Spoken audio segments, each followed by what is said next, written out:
This episode of Brown Girl Guilt is sponsored by Dental Zone. Dental Zone's motto is commitment, consistency, and confidence. And let's be real, we could all use a little more of that around here. Dr. Owen Putty is an active member of the BC Dental Association, and he focuses his work on dental fillings, crowns, root canals, tooth removal, and most importantly, preventative care. And between me and you, I've been searching for a new dentist closer to home. And with his brand new clinic right on 152nd and 66th, I think I've found my match. Let Dental Zone take care of you, and I promise you'll never look back. Check out their website, dentalzone.ca, or look them up on Instagram at dentalzone group. And be sure to tell them that your girl Harpo sent you.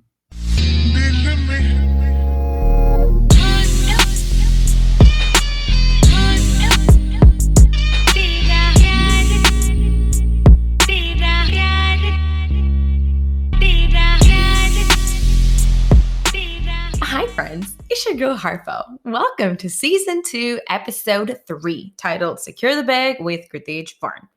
Now, Secure the Bag is not just a Lil Uzi Vert song. It's a whole ass mindset, all right?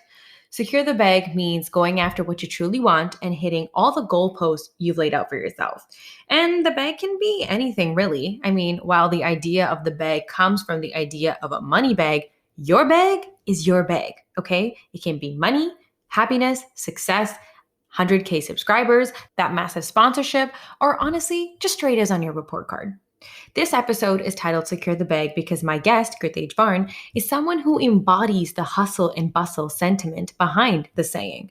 Gurtej is a certified financial planner and the founder of Seva Financial, a registered nonprofit providing free financial planning to new immigrants, single parents, individuals living with a disability, and low-income households. So obviously, he knows a thing or two about securing the bag. Now, despite being Mr. Money Canada, which formerly he was known as Mr. Money BC, so, charaya, there's a level up that happened. And despite having taught countless people like myself how to secure our own bags, I'm really not talking about money or finances when I say that Gurtej embodies the hustle and bustle sentiment behind securing the bag. He has this focused, intentional, grounded energy and view on life that I've gained tremendous value from having in my orbit. He's got laser sharp focus when it comes to his goals in life, and not in a way where he forgoes joy and the simplicity of life, but in a way where he fully blocks out the noise and knows what he has to do to get where he's going. Now, Gurtej is one of my biggest cheerleaders, for real. Like, deadass, one of my biggest cheerleaders. He's always made space for me in his world, whether it was to host the workshops that he was doing in the community, or making sure he's listening to my podcast, reading my blog posts, and just giving me lovely advice. The lovely advice is the best part. One time we were just talking and he said to me, Harpo, I think you're the shit. Please don't ever settle when choosing a life partner. And like, deadass, that meant the world to me because I don't know. Sometimes I be simping for the biggest lalus ever, I'm not going to lie. I simp for them lalus hard sometimes. And sometimes I don't see myself as the catch that I am. And to hear it from a friend that I love and respect so much, like Gurtej, it really means the world. So in this episode, y'all get to meet Mr. Money Canada, Gurtej Varn, and get a glimpse into that laser-focused energy that's needed for all the bags you're trying to secure in life. Okay, so Gurtej. First and foremost, I want to address the elephant in the room. You're a man who is passionate about advocating for the financial literacy of women. And in my experience, I haven't really had any, I guess I have my father, but in my experience, I haven't really seen men care or prioritize talking about financial literacy with women, whether it's women in their lives or, women in the community. And you've actively kind of, created space for that. And I want to know what that's all about. Like, that's how you and I met as well. We met because you wanted to host, financial literacy workshops for women in the community. So what's that all about and where does that come from for you? I think I'm passionate about financial literacy, period. Just because money affects like literally every aspect of everyone's life. Whether you have a good relationship with it or not, it affects everyone's life and the quality of the life that you have. And it affects your mental health and even your physical health. But I think the driving force behind wanting women to be financially literate and feeling very passionate about that is 100% because of my mom. Like, you know my story a little bit, but obviously grew up in a single parent household. My mom and dad got divorced, I think, when I was like 5 or 6. And that's not normal, obviously, in our Punjabi community. And the only reason my mom was able to do that was because she was financially literate. Like, she was the go-getter in our household. She had 2 or 3 jobs. She out-earned my dad like by 2x. She was the one who managed the money, and that's not normally the case in a Punjabi household. It's usually the men who handle the bills. It's the men who are the breadwinners. But my mom was the opposite, and just seeing that growing up was, I guess, inspiring in a sense, because that's the only reason, I think, or one of the big reasons she was able to actually exit that marriage and no longer be a part of it and protect me and my brother, because my dad was super abusive. And so I don't know where I would be right now, or if we would even be here if she didn't have the courage to do that. And I think her being financially literate and being good with her money was a key factor in that, because she didn't have to rely on him for money at all. Yeah, and I think, I've talked about this on on the podcast as well, and I've talked about it with friends, and you and I have talked about it in length too, that, this idea that a woman has no home, or that, Mm-hmm. she doesn't necessarily have a strong foundation, especially, I mean, obviously we see it changing more and more now, but in our parents' generation, we haven't seen that, especially in a Punjabi community, like you've said. And not having the tools like financial literacy can actually get in the way of you, having a foundation, having your own home, having security in yourself and your relationships in your life. And I love that, you noticed a gap, amongst, the people around you in your community. And I remember even when we started to like host those workshops, I was like, oh my God, yeah, like I'm pretty financially illiterate. And I feel like I've relied on the men in my life to kind of fill that gap for me, whether it's my dad, or I've just internalized this idea that potentially my partner will one day kind of, hold all the finances. But I never really realized that it was so important for me as a woman to like also have my finances in Mm-hmm. check, but also like know what my bank accounts mean, and know what those like, all those like term deposits and things like that mean. Because if we don't know what's going on in our bank accounts and in our finances and what's in our pockets, how can we, it's like you said, it permeates so much of what we do all the time. Absolutely. And like, I haven't done my research on this, but I remember reading some stats about how financial illiteracy was sort of a precursor or a reason that women would stay in an abusive relationship a lot Mm. of the times. If they weren't financially literate, the odds were higher that they would stay in an abusive relationship. But if they were financially literate, or they did have some sort of financial stability on their own without their man, or Mhm. partner, then they would be sort of more inclined to get divorced or to take them and their kids out of that situation. So it's so important. And the fact that women don't really have a home, especially in our Punjabi community, I think that was a key reason why that seminar that you and I did was a huge success, and why a lot of those women, when they came in to see me afterwards, one of the key goals that they had was, I want to buy a house before I get Mhm. married, or I want to buy a house on my own. And I think the reason for that is okay, if I get married, I'm going to move out and move in most likely with my husband's family. Mhm. But if we get divorced, I can't really move back home, so I want to have something that's my own.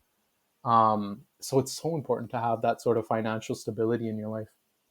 Okay, like we literally just started, and deadass, you already hit the nail on the head, by saying that women are more likely to defend themselves and to stand up for themselves if Mm-hmm. they have financial literacy. And perhaps, honestly, I'm not saying that this is like a hidden agenda, or there's a like manipulative, master plan behind all of this. But perhaps that's the reason that we've also like kept women in the shadows when it comes to their financial literacy, because we know that an empowered woman will stand up, and she'll actually stand up for herself and all those around her.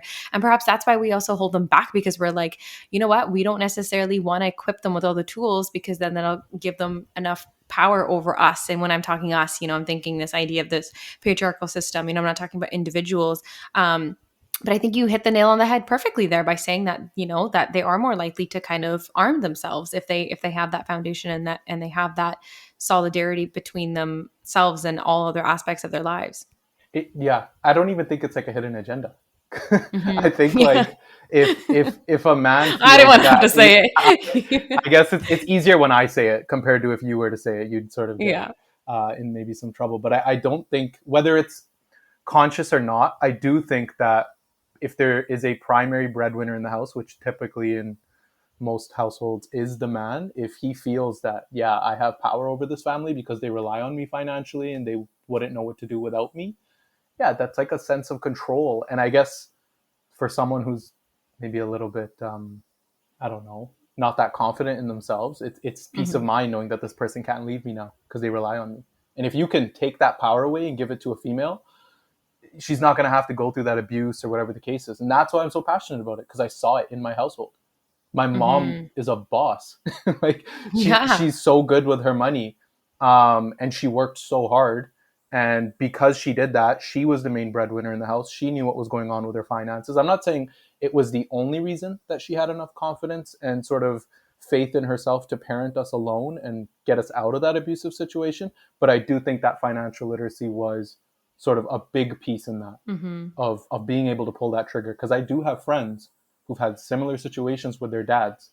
Dad was abusive, dad's an alcoholic, and their parents are still together. And I think I got to tip my hat off to my mom on that. And that's why I'm so passionate about it. Because it's like, if I could prevent that with our generation, how big would that ripple effect be for those women, for their children? Yeah, and I think what you're pointing to is that there's like a multitude of reasons why women stay/leave abusive relationships, and it's not like a one size fits all. And we when we zoom out and we think about, yes, like, do they have financial literacy? Do they feel like they can feel secure if they leave?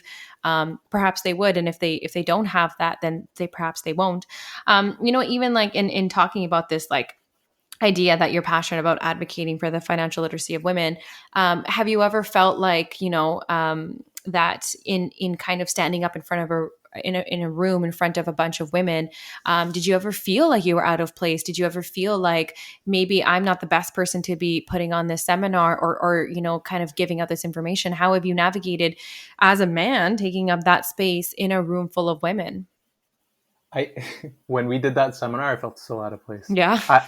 While I was standing up there, I was like, I should not be the person doing this seminar. Mm-hmm. But the finance industry is mostly dominated by men. Mm-hmm. And at the time, I didn't know of any other sort of female financial advisors. I didn't have anyone in my network who was comfortable doing that, but I do now. Mm-hmm. And so I think even going forward, it's great to see more and more women entering this space, entering this industry, so that you do have a spokesperson instead of some guy telling you about this. Yeah. But it did feel a little bit nice being able to do it, because I think I don't know, it adds more of that sort of allyship, or like seeing someone on the other side who's not in the same gender role as you guys, advocating for you. It's nice to have that person in your corner, I think. But yeah, I felt super out of place, and I definitely think more and more females should be stepping up and talking about financial literacy with women. Absolutely. I think that when I remember wondering that as well. And this is before I even knew you really well. And I was wondering, I was like, is this the right move or not? But then I remember being in that room and thinking, but if it wasn't for Gurtej, I mean, for everyone that's listening, when we're talking about that workshop, Gurtej and I hosted, this was all Gurtej's idea. Actually, it was in the year 2019. We hosted MoneyWise, and it was a financial literacy workshop for women, out of like, a beautiful space in South Surrey. And we invited, like, this is pre-COVID. So we invited a bunch of women in the community to come and join a workshop where Gurtej just talked about like the basics of financial literacy. And I remember being in that room and thinking, yes, okay, fine. Gurtej just asked me to facilitate this workshop. But if it wasn't for you noticing that gap and like, actively standing up and saying, hey, I don't think this is okay. And I have the means and I have the privilege to actually create this space and utilize this space that I actually already host, to actually make a tangible change for a gap that I've noticed. I remember sitting there thinking, this is so great. Like, yes, it's not a woman at the podium doing this. And our hope is that, yes, it would be more and more women at the podium educating one another. But the fact that even, you took you noticed that it was so important for you to do that meant everything. And you actually, walked right into what I wanted to talk to you about next, was this word ally and this idea of allyship. And when I think of the word ally, you automatically do come to mind. I think that you're such a strong ally in my life, from giving me space when hosting your seminars when I had expressed to you like, oh, I really want to host. And you were like, okay, I have something for you to host, to helping me get my finances in check. It's no secret. Mr. Money BC is my financial advisor as well. And then to that end, letting me text you like the most absurd questions about money. Like, hey, I just got this like check in the mail. Should I cash it? Like it's from the government. It looks shady, but to all the relationship advice you've given to me in my life, I'm going to talk about that in a little bit, but you are such an ally to me in so many different ways. And I think that you embody this idea of allyship really well. So I want to ask you, like, what does allyship look like to you? And, you've already kind of talked about your mom, but where does the allyship towards women and their lives come from for you in a way that you stand up for it every single time?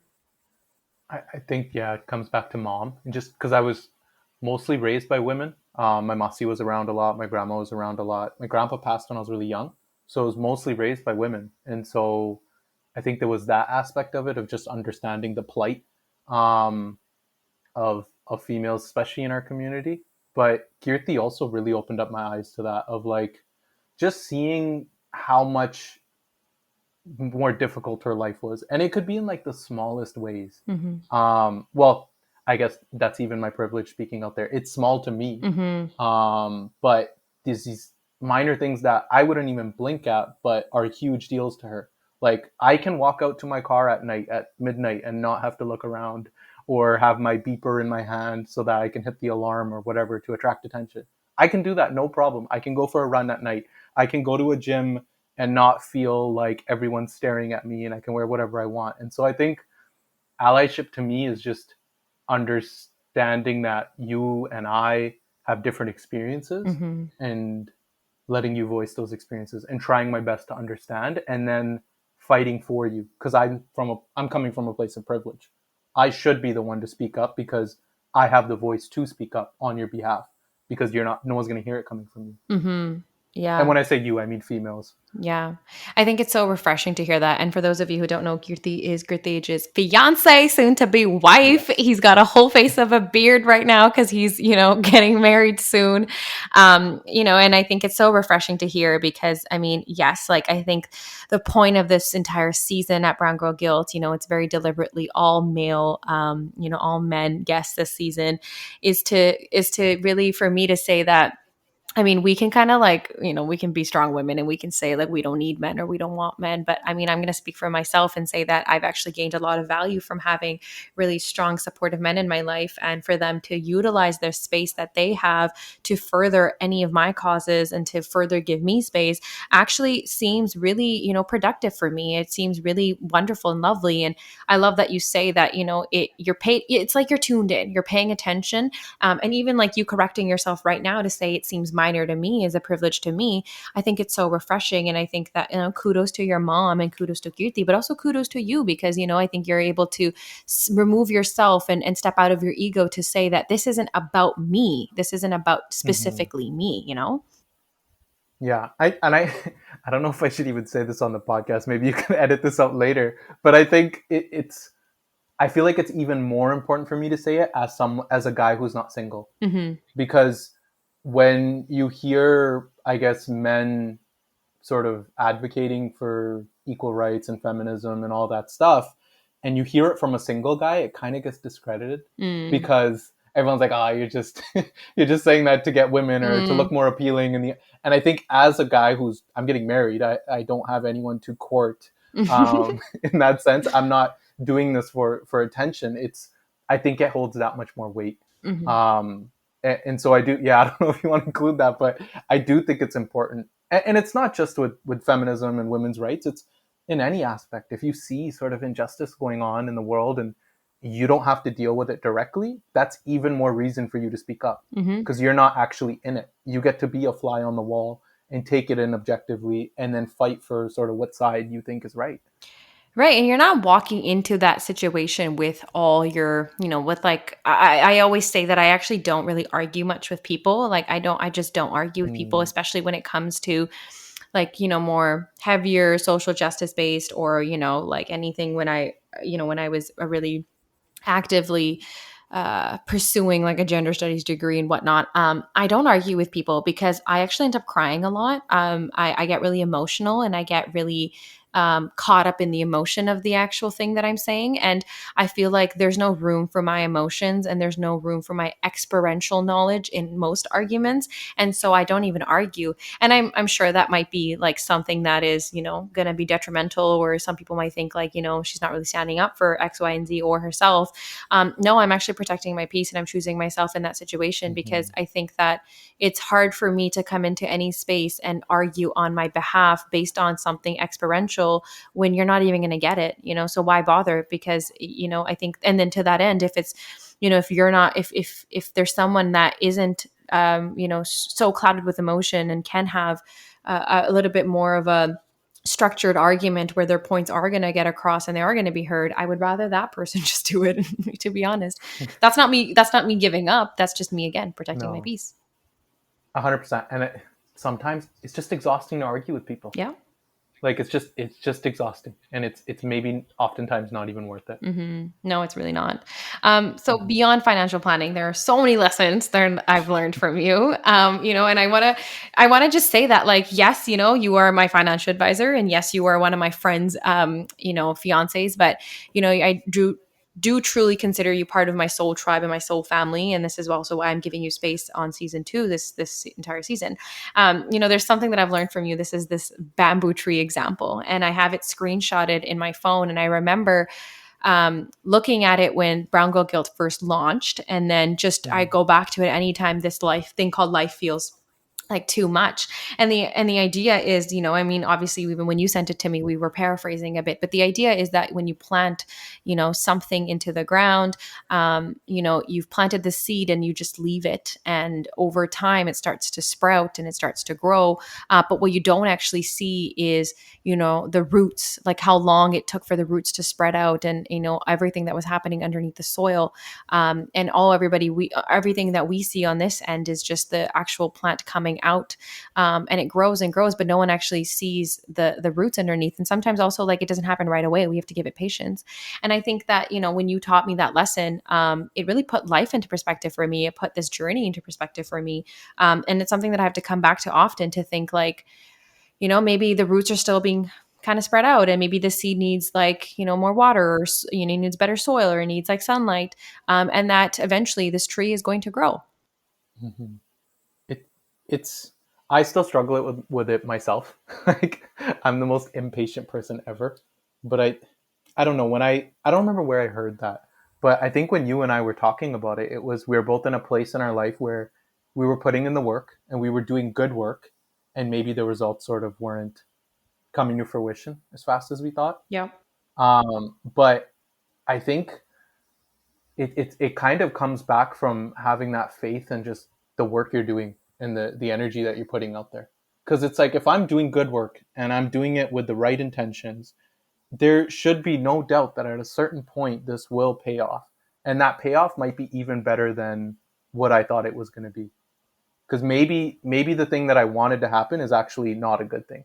Russ says that a lot in his book, and I'm a Russ groupie. But he talks about sort of, I think someone asked him what was the best piece of advice he's ever gotten. And he said, what if it turns out better than you could have imagined? And it's like, that's sort of when I look at it too. When things aren't going my way, or I'm putting in the work with my business and I'm not getting the results I want, or even like in the gym, maybe the results aren't coming as fast, or whatever the case is. It's like, maybe if you just keep at it, the results would be much better than what you even pictured in your head. You even said it, I think, on your last podcast when you were talking about Diljit and being in the movie. And it's like, could you have imagined that something like that happening a long time ago? Probably not. But if you just keep putting the work, you just keep showing up, and you keep doing everything the right way, it's like things will maybe pan out better than you ever thought.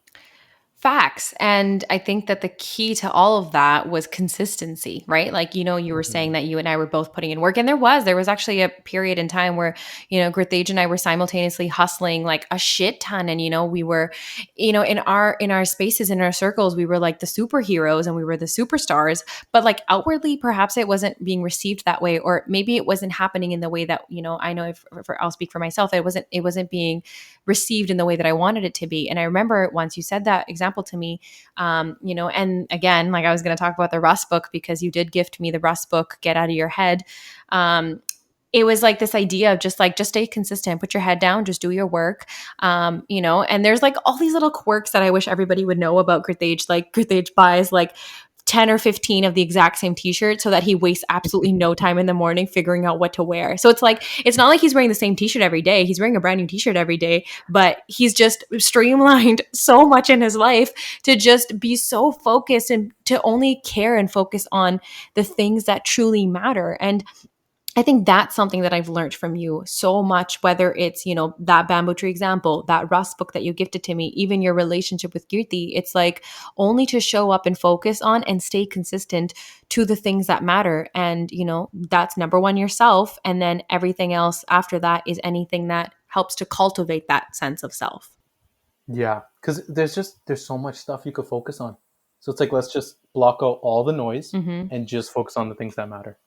It's like there's only like maybe 10 or 15 things that really matter in our lives. It's like, let's just give that all of our attention. Yeah.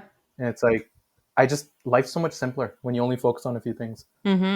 Well, you're doing that right now. You've been taking a really long social media break. I also took a break from social media in the fall before launching Brown Girl Guilt. I mean, my social media break was like a month. And I mean, yes, I gained a lot of clarity in that month, but I feel like in hindsight, I don't think that is enough time for you to truly undo and unweave all the threads that something as large of an entity as social media has woven its way into our everyday lives. And you've been taking a social media break for ages now. And, I think like the reason that I feel like I can't necessarily take a long social media break is because it'll be detrimental to my career or it'll be detrimental to this path that I'm on and everything that I want to achieve. And so I don't do it. But buddy, you've been on this break for ages now. First, tell me how long it's been, and then also, like, how's that break going? And do you have any plans of coming back? So yeah, it's been a while. I think I'm almost coming up on like 6 months now. I think I stopped using social, like all platforms, in like, I don't know, December of last year. Yeah. And so yeah, I'm coming up on 6 months. I will be back shortly. I'm aiming for like June or July. But I'm not really a social media guy. Like you'll even notice on my page, it's mostly just financial literacy posts and stuff like that. No one knows really anything about my actual life. I don't have Snap. I'm not someone who's usually on social. And even before I launched that Mr. Money page, I stopped using social media from like 2015 to 2019. I just didn't have anything. Wow. If you wanted to get in touch with me, you emailed me or texted me. It comes back to just not having clutter in my head, because social media it doesn't affect me now, but it used to a lot. It's a dangerous place because all you're doing is you're comparing yourself constantly to other people. And I have a feeling you and I are similar in this sense, where super driven, always trying to like optimize every minute we have of the day and Yes, yeah. whatever, right? It's Yeah. like, and if you take a day off, there's like this extreme guilt associated with it. And it's just, if I would hang out one day and I see maybe someone who's my competition in my space, and when I say competition, I mean in business, not in life, I'd get back to work. Yeah. or I noticed how much time I was spending on it. And that's sort of a big reason why I stopped using it. Was in December, I was noticing I have like an app on my phone that tells me how long my screen time is on Instagram and things of that Right. nature. I think it was like 2 hours or something one day, or 3 hours. And I was like, I didn't work out today and I'm sleep deprived. I could have easily worked out and slept in another hour instead of scrolling mindlessly on Instagram or whatever the case is. So that was sort of the initial reason to get off of it. Was I'm spending too much time on this. I have to level up in life because I have a wedding on the way. I'm launching my business. There was a lot going on. And so that was a big reason why I got off of it. And then when I got off of it, it's just been so peaceful not having it. Yeah. I don't have this desire or need to post. But I think a big reason why I haven't been back is because I just haven't had the time to make content. I don't really like being on social unless I'm creating content. Right. Because I don't like using it for personal use. I like using it for my business. And I haven't had the business has been doing very well, and I haven't had the time to make content. So until I have content to post, that's when I'll come back, which I'm hoping is in a month or so. Well, would you look at that? Even if you're not on socials, a business can do pretty well, eh? That is a foreign concept to me because I'm like, no, I have to show everyone everything that I'm doing at all times for me to make money. And it's so detrimental. I mean, I've turned into this person who only seeks instant gratification these days. And I'm like, oh my God, I need to turn off instant gratification, i.e., IG, Instagram. I just think that it's so funny that it's called Instagram, but the idea is that it's instant gratification. I mean, no one else is laughing but me when I say that out loud, but yeah, anyway, yeah, no, I think that you're doing such a good job of like centering yourself and blocking out the noise, like you said, and just getting so clear on yourself. And I'm so excited for what you're going to come back with. Before we wrap up, I would love for you to tell everyone, if you'd like, what you're working on, what's coming up, what can we expect. You obviously don't have to give us specifics or give us any secrets, but what can we expect from Mr. Money BC coming up this summer? Well, I've changed it. It's actually Mr. Money Canada now. Oh, big things. Yeah, so it's Choraya. not BC anymore. Yeah, Choraya, right? Yeah. Partikola. Yeah, exactly. Literally. I think with respect to social, I have my nonprofit that I don't really advertise or do any sort of social media for. And a big reason was because I didn't really want any credit for it. Because that's the whole point of Seva, is I'm not really trying to get some sort of recognition for it. But then I also realized I may be robbing the people I'm trying to help of sort of having those financial literacy resources. So my nonprofit's coming out, and then I'm restructuring my business. So it's not just me anymore. I have my entire financial planning firm that I'm starting. So it's sort of, those are the two main things I think with respect to what's upcoming. Is just launching my firm, and then as well as my nonprofit, and just making more content that's engaging on social media. It's not the boring, what is a TFSA, what is an RSP? It's sort of trying to make it somewhat relatable, whether that's using rappers or using sort of sports metaphors, or even like taking clips from shows that we all watch and saying like, hey, look at where money sort of comes into play in this show and how it affects your life. So I think that's sort of all I've been up to. I love that you're weaving creativity into your passion. And I think that that is so awesome. And, it's about time that we elevated and diversified and just, change the narrative. And I'm so excited that, that you're going to be, you already are, but you're going to be an even bigger trailblazer in the community for the kind of work that you're doing. And I'm so excited to see everything that's going to happen. Thank you so much for being on the Brown Girl Guild podcast. And beyond that, just thank you so much for adding all the value that you have added to my life. I know that you and I connect all the time. And even if we haven't spoken for months, we pick right up again. And it's just beautiful. And thank you so much for coming on here and being so honest about everything that you said. I mean, a half an hour podcast slot is never going to be enough to talk about all that you are, but I think this is a great start. I appreciate the kind words. The feeling is very, very mutual.